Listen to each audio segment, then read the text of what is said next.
What's up, everybody, and thank you for tuning in to another episode of Real Paint Talks with PSC. Today, I'm in studio talking about tape bleeds and the misconception of different systems and different tapes. Instead of doing a review on all the different types of tapes when it comes to interior, exterior painting, I don't really think it's fair to review every single roll of tape, because I think it has been proven through social media and other systems and videos that the bleeding, I think, that comes from tapes and the misconception that, it always bleeds for me, I guess it becomes down to I'd rather use just the brush. I don't need to tape it. I can cut it better than than the tape line. So really what I want to discuss about that, guys, is a couple different things and variables that come into that. So, I am a lover of frog tape. I do think the science, wherever it began, is really smart, and it does work well if you use it right. And the reason I'm bringing this topic up and I'm talking about this today is because I get people in my inbox who message me either on my feed or they see a video and they reach out to me, and it's not hate. It's always the question of, yeah, it always seems to bleed for me. What do you do? Even with frog tape, the best stuff, the different scenarios, of course, the tape going on different spots. These are all variables that come into play when bleeding happens. So the first thing I always think about is what you're painting, the substrate you're taping on, how smooth is the surface, what you're doing with that tape line, if it really needs to even be taped. And all those variables matter, because I know a lot of guys might be taping on, say, exteriors, stuccos, even plasterings of interiors, stuff like that, really rough textures with crevices and dips and cracks and stuff like that. Then I can see why it could bleed.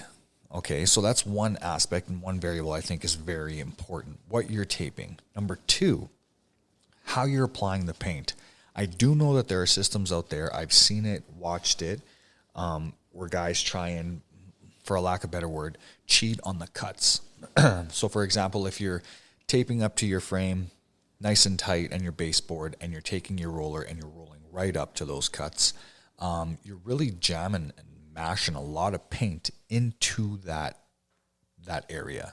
And even for these edge lock tapes, and no matter what it is, there's probably a good chance that it's going to bleed. Have a lot more force from the roller.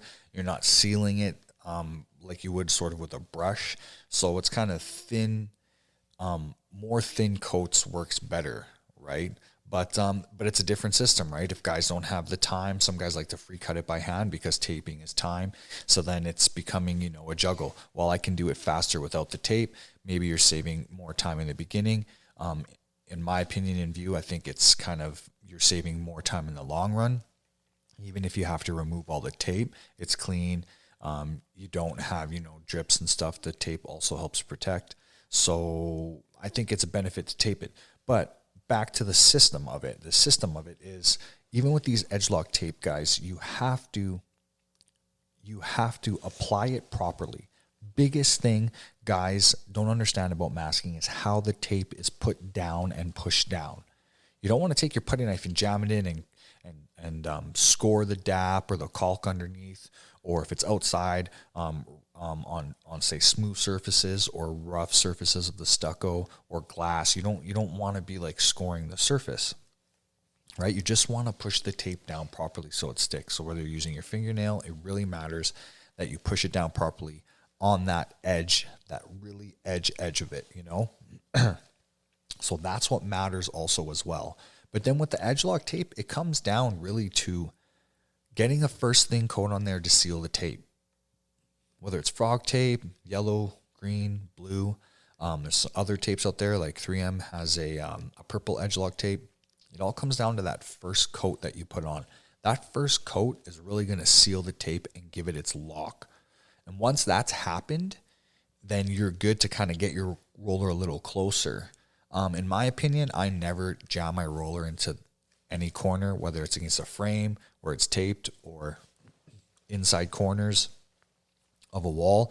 We cut that all with a brush, nice and smooth. We don't use a whiz roller. That's just the way we like to do it. People say you can see brush strokes. Well, sometimes you can if you don't know what you're doing. That could be a totally different discussion. But in terms of using the brush, applying the first coat, sealing the edge, that's how the edge lock tape works. And the reason I know that that is really the most important, no matter what tape it comes down to, is because I did a video a while back using just regular 3M masking tape, okay? And it was to prove that it wouldn't bleed if you did it properly. So I masked it with the 3M tape. It was a frame, undercoat. So new frame that I sprayed with latex was my final top coat, like acrylic trim enamel or something like that, It was a smooth surface. You had to tape the line for the wall painting to be done. So tape the line with 3M masking tape. Just the stuff you'd see maybe in my videos, me using on my masking gun. It's a tacking tape. It's pretty much a workhorse tape. It's not for, major special lines or anything like that. No tight masking. It's really a workhorse tape. So I taped the frame with that. And then I started applying I think that color needed 3 coats to cover, especially around the spray. So we laid down 3 coats on it, politely on the first one. Get your roller close, second cut. You put it on a little bit heavier. Well, not heavier, it covers, you're covering it, get coverage on it. And by the time you're done, if you do it smoothly, the 2 to 3 times, whatever the paint coverage needs, you should be able to unmask that frame in, I think it was like 3 days I left it on there, 3-4 days, and unmasked it, no bleeding. That's with 3M tape, just the regular Scotch tape, right? So is that practical? And could you do that in, say, a 3 to 5,000 square foot house if you're using the taping system? Well, no, because it'd be a lot of masking. For one, it doesn't come off as good when you use tape like that. The stick time is not as good. The frog tapes or the high sensitive tapes, let's say, and that's just not always favor frog tape because I have used other tapes that do, they do chop up. I just like frog tape. I like the yellow frog tape. I like the way it works. I like what it does. So that's why I go with that. I get a great price on it, which is another thing I think some people always have the argument for is like, well, that's expensive, man. It's cost. Well, I get a really good price on my frog tape. I went to my, to my rep and I said, I need a good price. So he gave me a good price on it. And then I know it's not that I'm jacking up the price on my client, but I'm just telling them like, this is what it's going to be. And because this is the system and this is what we use. And I will debate that you couldn't cut a straighter line than the edge of a roll of tape. And that becomes an argument a lot online. I'm friendly debates, let's say. But, you can definitely cut a straight line by hand. I can bet money on it because I can do it myself when I cut, say, the wall to ceiling line. If it's a painted ceiling and I have to freehand that line, we don't tape that line. We freehand that line. But from down below, when it's a 10-foot line or a 10-foot wall, down from below, if you know what you're doing and you run that line properly, you're gonna see it straight. And that's what a lot of guys are talking about, and that's fine. But when you're at eye level on a frame, especially in the new home game like what we're doing, we're taping up a frame, eye level, when you pull the frog tape off and it seals and doesn't bleed and it's crisp, you can't get that out of a hand cut line. And I'll argue that down any time. Just because the science isn't the same. It's an edge of, the roll of the tape. It's straighter. You're going to get a nice straight line when you cut it with a brush, but it's not going to be as crisp. So when we have decorative headers and stuff on the frames and stuff like that, we like to tape it properly into every ridge and crevice and curve of the detail of that profile, right? I think one of my first posts of the new year had a post of a shiplap wall, and we had to tape the wall or tape the shiplap off so we could paint the wall. And these are inside corners, so we had to get in each one of those little center inserts and tape it perfectly. And if you do it that way, it takes a little more time. But to cut it by hand and by brush, it was a matte black sprayed wall. It's a lot more difficult. And then if you get a little sloppy and you need to clean it off, then you're messing with the finish on the wall. So we tape it off. We make sure it's a nice line, taped line, and then we actually sprayed that one in. But when we reveal it with the frog tape, it's going to be crisp. I know it's going to be crisp because we put a light coat with a sprayer on in the edges. We just cover the ceiling above, right? We spray that edge in. And that's the best way to do it for a situation like that. But it's it's saving you the time in the long run of messing around. So it's the same thing with when we do the frames. If we do a brand new frame with all these little intricate details, we like to tape it because sometimes guys are just cheating around certain corners and right angles with the brush. You know, they're just kind of making it look like it flows in there, which is fine. And I've seen it, done it, and all those procedures have their places. So that's why I always think that it comes down to what you're doing and the system that you're trying to do and what you're trying to produce with that system, right? So I can't knock anything. I always say this in my other episodes. I've said this as well. Everything has its place, and it is very true, you know. So if I was doing a repaint, kind of like a banger where, you know, it maybe it was a repaint for sale, I know I can cut the line by hand. It's easy frame. Say it's just square stock on the frames or something. Or let's compare it to exterior. I know I'm an interior guy, but on the exterior, if it's, you know, fascia boards or trims or something like that, a lot of that stuff can just be cut by hand. So I could definitely see why, you know, taping isn't really a big thing on the exterior side, because I've done big houses, exteriors, where you're doing soffits, fascia boards, trims. We don't tape any of that. We cut all that by brush. So if it's a trim board or a fascia, we'll cut it all by hand, right? So I can understand that aspect, but that's a little bit of a different game. So in the detailed work of the interiors, when you're at eye level, I want that crisp line, and you get that from the edge lock tapes. I got that with the purple 3M tape. I've got that with the yellow sensitive tape from Frog Tape. Frog Tape's green and blue both work well, but like I said, guys, you can achieve it if you do it properly. So if I go back to the roller jamming into the tapes and corners, it'll always bleed.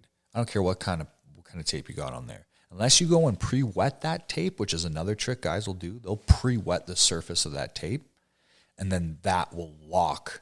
The edge lock technology will be activated, and it will seal.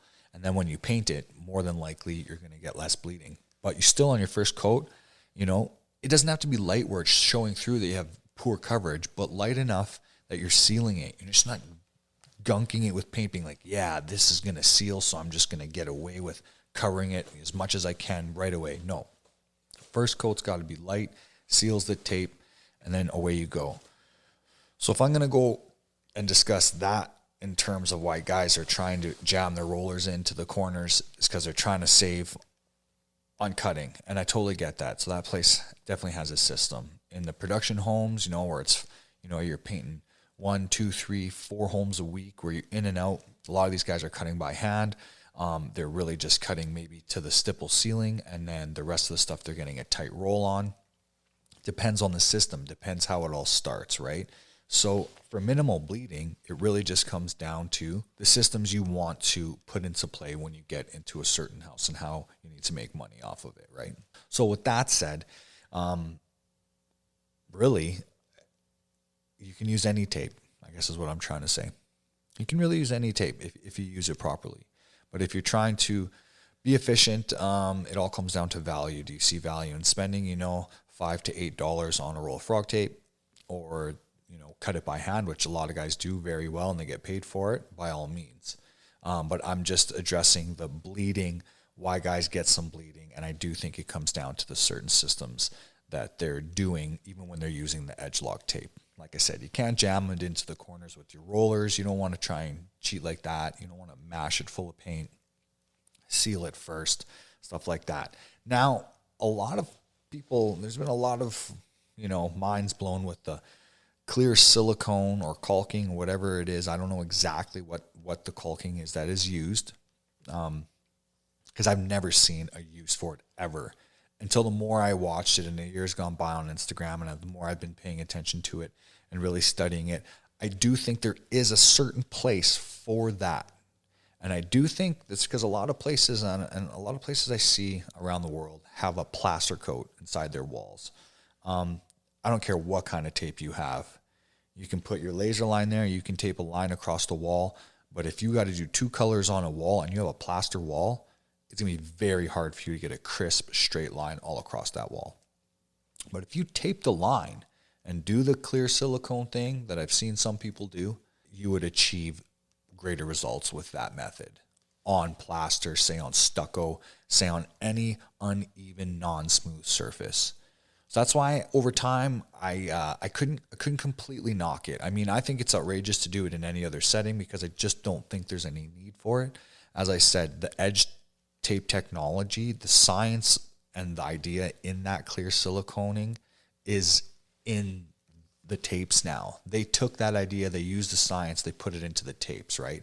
But in a scenario like I'm saying with the plaster walls, the uneven surfaces, if it's not smooth, it's going to be very hard if you get a crisp line. So especially if you're doing like some stripes on a wall, or if you got to do a feature wall, if you need to do any taping, interior, exterior actually would be a big one. But I have actually seen some tapes, I think 3M has one too, for stone. I think Gorilla Tape also has one. It's for stone. It's like a mason tape. And you can get other mason tapes that work, that stick really well on stone. But this one's a little bit special. This one has like a little bit of like a foamy, gooey surface on it. So when you run the tape and push it down on that edge, it has that edge lock science behind it as well. So on brick, masonry products, stones, stucco, uneven surfaces, say the plaster of the house, this is supposed to give you that crisp line like frog tape would do.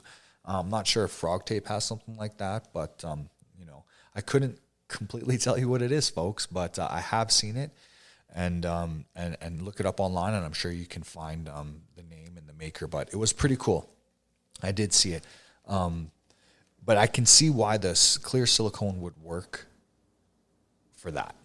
But that's about it. When I see guys doing it on baseboards, interiors, frames, or baseboards, or lines like back-to-back colors on walls, there's no need. There's absolutely no need, in my opinion, at least. Like I say, it all comes down to how you use these tools. All these tapes, no matter what they are, they're all tools. So finding the best thing for you and your system is really what it comes down to. I like frog tape. You know, I have a 7,000 square foot house where we spray all the trim, then we got to go paint all the walls. Those are smooth surfaces, the frames that we do. There's some details on headers, baseboards, and stuff like that. Sometimes thin little edges or this or that. It can be really hard.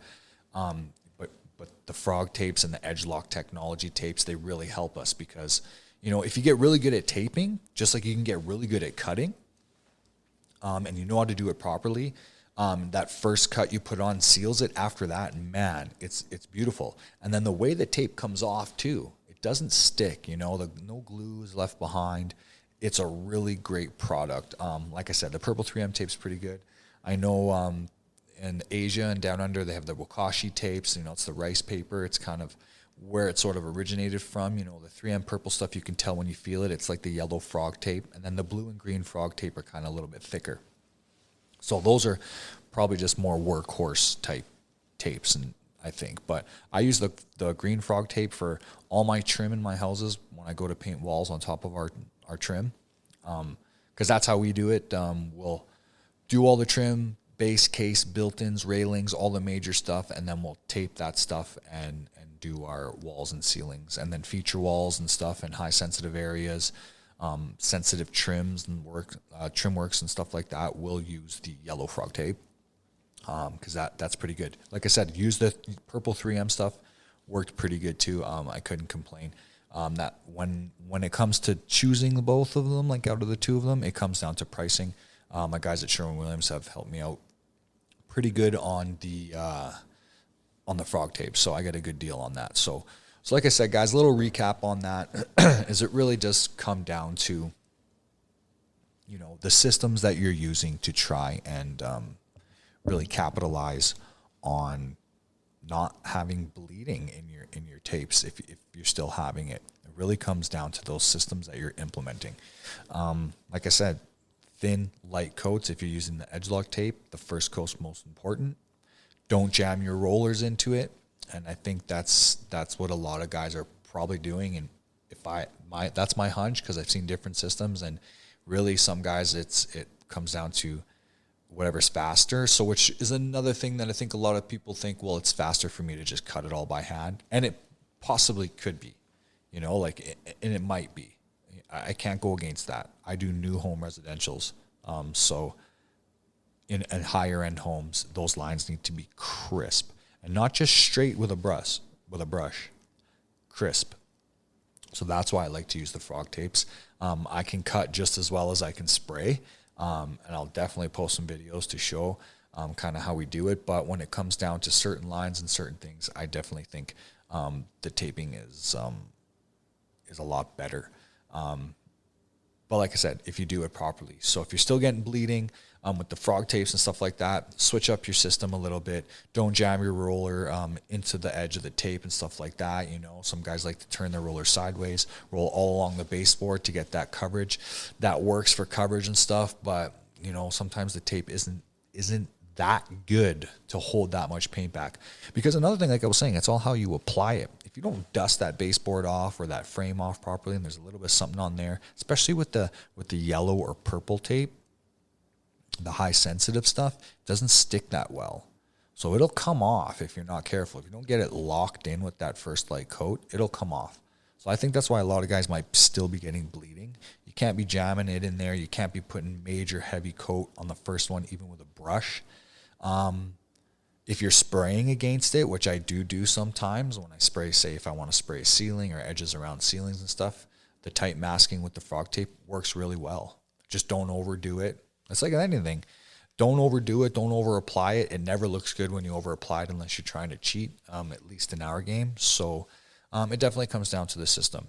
And like I said, once again, with the clear caulking, I think the only time that I could really see that being a benefit is if you're doing really, really abrasive, uneven plaster, stucco textured surfaces, then I mean, I could see how that would really work. But even if you're doing like a wall, like half of it's black and then you have to paint the other half white, I mean, that's an extreme. But just the yellow frog tape down the middle, in my opinion, does the trick. Light coat on that edge to lock it. Once it's locked, then you're good to go and put the rest of your coats on until coverage. So, you know, that's what I like to use. When you see these really fancy, you know, abstract with different shapes, different major colors and stuff. Some guys, this is another trick. Some guys like to apply the base coat color that's going to get bled onto first and then apply the next color. Because if it bleeds the first time, it's going to bleed the color underneath and you're not going to notice. And then you put your second coat on, or well, your next coat, which would be your actual color, and it should be sealed, right? So that's that science and principle right there is the same reason why I think a lot of tape will work if you use it properly, almost any kind of tape, because it's really how you put it down and then how you put the paint on after, right? So go through my feed, guys. At topline_PSC on Instagram. There's a video down a ways the feed, and you can see where I taped a frame with just regular 3M Scotch tape, and it didn't bleed. And it's just a little thing to show you guys how if you're still getting bleeding on your taping, even with the science and technology, you might just be putting too much on or not taping it properly. And I know that sounds crazy and nitpicky, and if you think so, then maybe cutting it by hand is for you, and by all means, you know. So yeah, keep tuning in, guys. I really appreciate it. Find me on all platforms out there. This will be getting to you all across all platforms. I appreciate the love. Real Paint Talks of PSC. So tune in again, y'all. Much love and have a great day.